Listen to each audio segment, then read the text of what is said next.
Good morning, all of you, and welcome to you, my YouTube channel, The Star Classic 4.0। आप लोग को पुनः स्वागत है। और आज 9वीं कक्षा के विद्यार्थियों के लिए संस्कृत का एक नया अध्याय, वह प्रथमा अध्याय या प्रथमा पाठ, जिसका शीर्षक है ईसा स्तुति, ये लेकर आया हूँ। ईसा स्तुति का अर्थ क्या होता है, जो पहले जानेंगे। ईसा मतलब होता है भगवान, और स्तुति का अर्थ होता है प्रार्थना, अर्थात इसमें ईश्वर की प्रार्थना है, भगवान की प्रार्थना है। और यह जो पाठ है उपनिषद और भागवत गीता से लिया गया है। इसमें कुछ जो मंत्र दिया गया है जो उपनिषद से है, जैसे ये तैत्तरीय उपनिषद से है, बृहदारण्यक उपनिषद से है, श्वेताश्वर उपनिषद से है। और नीचे का 2 जो दिया गया है मंत्र, वह भागवत गीता से लिया गया है। तो ये उपनिषद और भागवत गीता से लिया गया है। उपनिषद जिसका रचनाकार है महर्षि वेदव्यास, और भागवत गीता का भी रचनाकार है महर्षि वेदव्यास। इसमें सबसे जो शक्तिमान या सर्वशक्तिशाली जो बताया गया है, ईश्वर को बताया गया है, और इस ईश्वर के द्वारा ही पूरा दुनिया या पूरा संसार है जो व्याप्त और अनुशासित है। अगर ईश्वर अगर नहीं रहे या ईश्वर की पर जो आस्था है लोगों का खत्म हो जाएगा, तो सभी जगह अशांति, अनुशासनहीनता, अराजकता, अनेक प्रकार के भ्रष्टाचार इस दुनिया में फैल जाएगा और ये संसार नष्ट हो जाएगा। तो ये दुनिया है जो ईश्वर के द्वारा अनुशासित है, क्योंकि सभी जगह प्रशासन, सिपाही अर्थात ये सब नहीं रहता है।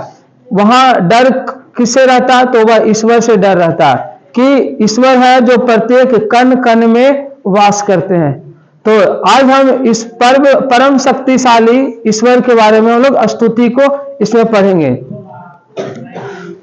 तो इसमें प्रारंभ में कुछ दिया गया पॉइंट इससे संबंधित जो लिखा गया है, उपनिषदा भागवत गीता च जीवनस्य अभ्युदय विकसिता अमूल्य ग्रंथा। उपनिषद और भागवत गीता जीवन के उत्थान के लिए विकसित और अमूल्य ग्रंथ है। अर्थात भागवत गीता और उपनिषद है जो जीवन के उत्थान के लिए, हर सर्वांगीण विकास के लिए ये क्या है, अमूल्य ग्रंथ है। उपनिषदा अनेकेषां ऋषीणां विचारान् प्रकटयन्ति, भागवत गीता तु केवलस्य योगेश्वर कृष्णस्य। उपनिषद में अनेक ऋषियों के विचारों को प्रकट किया गया है, लेकिन भागवत गीता है जो केवल योगेश्वर श्री कृष्ण के विचार है। अर्थात भागवत गीता में श्री कृष्ण है जो अपना विचार प्रकट करते हैं, लेकिन उपनिषद है जिसमें अनेक प्रकार के ऋषियों के विचार को प्रकट किया गया है। आपसे पूछा जाए कि भागवत गीता और उपनिषद में क्या अंतर है, तो भागवत गीता में क्या है कि श्री कृष्ण या योगेश्वर श्री कृष्ण के विचार को प्रकट किया गया है, लेकिन उपनिषद में सभी ऋषि मुनि हैं, सभी ऋषियों का विचारों को प्रकट किया गया है। उभय अत्रपि परमात्मना सर्वशक्ति संपन्नता दर्शिता, और दोनों में भी परमात्मा को अर्थात ईश्वर को सबसे शक्तिशाली या सर्वशक्ति संपन्न दिखाया गया है। अर्थात सबसे शक्तिशाली इस दुनिया में सबसे श्रेष्ठ है, सबसे शक्तिशाली है, तो वह परमात्मा को दिखाया गया। परमात्मा मतलब होता है जिनकी आत्मा श्रेष्ठ हो, अर्थात ईश्वर को सबसे शक्तिशाली दिखाया गया है इस पाठ में। अस्मिन् पाठे तस्य एव परमेश्वरस्य स्तुति वर्तते, और इस पाठ में उसी परमेश्वर की स्तुति है। अर्थात पूरा दुनिया में जो सर्वशक्तिशाली है वह ईश्वर है, और इन्हीं ईश्वर के द्वारा संसार और ये दुनिया जगत क्या है, व्याप्त और अनुशासित है। और इसी परमेश्वर से संबंधित इसमें यानी कि स्तुति को दिया गया है। तो पहला स्तुति है यतो वाचो निर्वर्तन्ते अप्राय मनसा स। जब वाणी यतो वाचो निर्वर्तन्ते, जब वाणी लौट जाती है अप्राय मनसा स, मन के साथ ना पाकर, अर्थात क्या होता है कि अगर मन का साथ ना हो तो वाणी भी क्या होती है, लौट जाती है। जैसे मान लेते हैं कि कोई व्यक्ति है जो झूठ बोल रहा है, अर्थात और वह मान लेते हैं कि झूठ बोल रहा है और मन मतलब मना कर रहा है कि नहीं बोलो झूठ, तो वैसे स्थिति में क्या होती है कि उसका आवाज होता है जो लड़खड़ाने लगता है, आवाज रुक जाता है। तो वही कहा है कि जब मन का साथ अगर नहीं, मन साथ नहीं देता है तो वाणी भी क्या होती है, लौट जाती है। तो लिखा है यतो वाचो निर्वतन्ते, जब वाणी लौट जाती है अप्राया मनसासा, मन के साथ ना पाकर, अनंत ब्रह्मणो विद्वाना न विभेति कुछ सचना, और आनंद ब्राह्मण है, विद्वान है, जो न किसी से, विभेति मतलब होता है डरते हैं, और वह जो आनंद ब्राह्मण है अर्थात जो भगवान है वह किसी से नहीं डरते हैं। और ये लिया गया है जो तैत्तरीय उपनिषद से है। परीक्षा में पूछ दे सकता है कि यतो वाचो निर्वतन्ते, यह किस उपनिषद से है, तो तैत्तरीय उपनिषद से है। उपनिषदों की संख्या 108 है और उपनिषद के रचनाकार है जो महर्षि वेद व्यास जी है। और 108 उपनिषद में 3 उपनिषद से इसमें प्रार्थना लिया गया है, एक तैत्तरीय उपनिषद से, दूसरा है जो बृहदारण्यक उपनिषद से, और तीसरा है श्वेताश्वर उपनिषद से। यहाँ उप लिखे इसका मतलब उपनिषद ये शॉर्ट में लिख दिए हैं।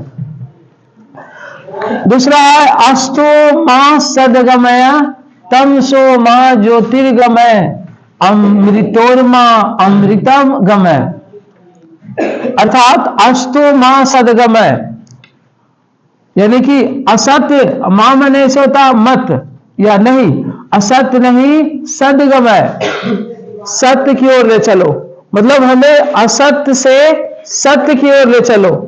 तमसो मां ज्योतिर्गमय, और तमस मतलब होता है अंधकार और ज्योति मतलब होता है प्रकाश, अंधकार से प्रकाश की ओर ले चलो। और मृतोर्मा मां, यहां मृत्यु और मां अमृतम गमय, और मृत्यु से अमरता की ओर ले चलो। यहां अर्थात ईश्वर से प्रार्थना किया गया है कि हे प्रभु, हे भगवान, मुझे असत्य से सत्य की ओर ले चलो, अंधकार से प्रकाश की ओर ले चलो, और मृत्यु से अमरता की ओर ले चलो। यानी आप लोग भी ये मंत्र, ये प्रार्थना का स्तुति कर सकते हैं। अस्तो मां सदगमय तमसो मां ज्योतिर्गमय मृतोर्मा मां अमृतगमय, अर्थात हे प्रभु, मुझे असत्य से सत्य की ओर ले चलो, अंधकार से प्रकाश की ओर ले चलो, और मृत्यु से अमरता की ओर ले चलो। हमें मृत्यु नहीं, अमरता चाहिए, अमर चाहिए। तीसरा जो दिया गया है, एको देव सर्वभूतेषु गूढ़, एक ही जो देवता है सर्वभूतेषु, सभी प्राणियों में गुण है। गुण माने होता है छिपा हुआ या उपस्थित या विद्वान, अर्थात एक देवता है जो सभी प्राणियों में विद्वान है। कभी कभी आप कोई काम अगर गलत करना चाहते हैं तो वैसी स्थिति में आपको रोका जाता है, लेकिन क्या होता है कि बुरा काम इतना ज्यादा हावी हो जाता है कि व्यक्ति वह बुरा काम करता है, लेकिन वो व्यक्ति को दिमाग में लगता है नहीं नहीं नहीं करना चाहिए, गलत बात है, चीटिंग करना गलत बात है, चाहे और कोई दुष्कर्म करना गलत काम है, उसको रोका जाता है। लेकिन जब वह बुराई बहुत ज्यादा हावी हो जाता है तो वह बुरा काम करता है। लेकिन यहां लिखा गया है कि एको देव सर्वभूतेषु गूढ़, एक ही जो देवता है सभी प्राणियों में गुण है। गुण मतलब होता है छिपा हुआ है, रहस्यमयी है। सर्वव्यापी भूता, लिखा हुआ सर्वव्यापी भूता अंतरात्मा, और सभी प्राणियों में व्याप्त आत्मा है, अर्थात वह ईश्वर है जो सभी प्राणियों में विद्वान है। तो सर्वव्यापी मैंने सभी जगह व्याप्त है, सर्वभूतात्मा, और सभी प्राणियों की आत्माओं में निहित है। कर्मा अध्यक्ष सर्वभूता अधिवास, और वह कर्मों का अध्यक्षता करते हैं, अर्थात व्यक्ति का जो कर्म होता है उस पर नियंत्रण भी कौन करते हैं, ईश्वर। सर्वभूता अधिवासा, और भूत मैंने यहाँ कोई बुरा आत्मा नहीं समझेगा, भूत मैंने यहाँ प्राणी समझिए। तो सभी प्राणियों में अधिवासा निवास करता है।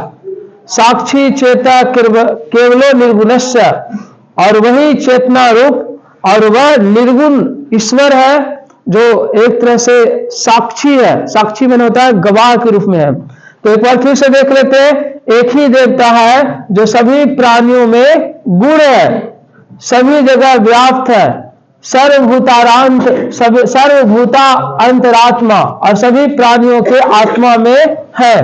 कर्माध्यक्ष और कर्मों के अध्यक्षता करते हैं, कर्मों पर नियंत्रण करते हैं। सर्वभूता अधिवासा और सभी प्राणियों में वास करते हैं। साक्षी चेता केवल निर्गुणस्य, और जो वह चैतन्य रूपी जो आत्मा है वह उस निर्गुण और उसके गवाही है।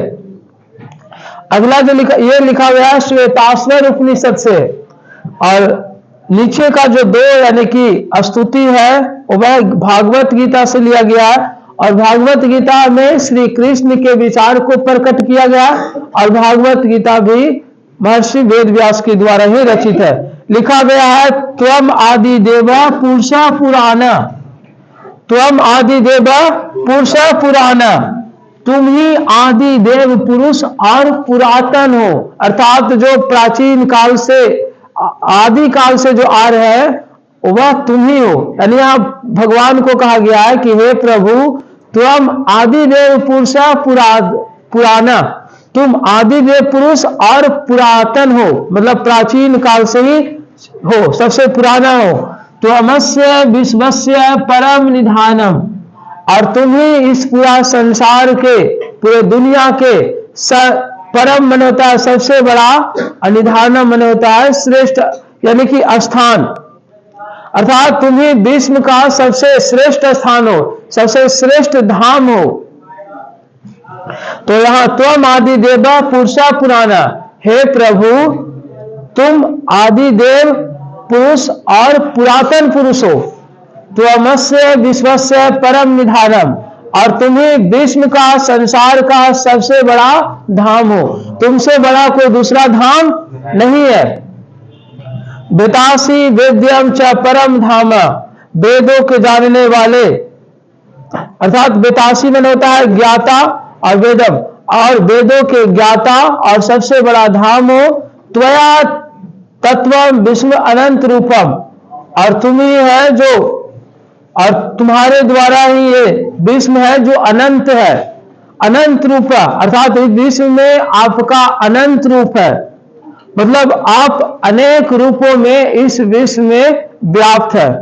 और आगे लिखा है त्वम पूरा पुरस्तात् अथ पृष्ठस्ते नमो अस्तुते सर्वतः एवं सर्व। पुरातास्त मतलब यह होता आगे से, और नमो मैंने प्रणाम, पृष्ठस्ते ते तुम्हें पीछे से प्रणाम, नमो अस्तुते सर्वतः एवं सर्वा, और यह सर्वतः एवं सर्वा मैंने सब ओरों से तुम्हें नमस्कार। यानी इसमें कहा गया है कि हे प्रभु आपको आगे से नमस्कार, आगे से प्रणाम, आपको पीछे से प्रणाम, आपको सब ओरों से प्रणाम। अनंत वीर्य अमित विक्रम त्वम सर्वम समाप्नोषि तत्वसि सर्व।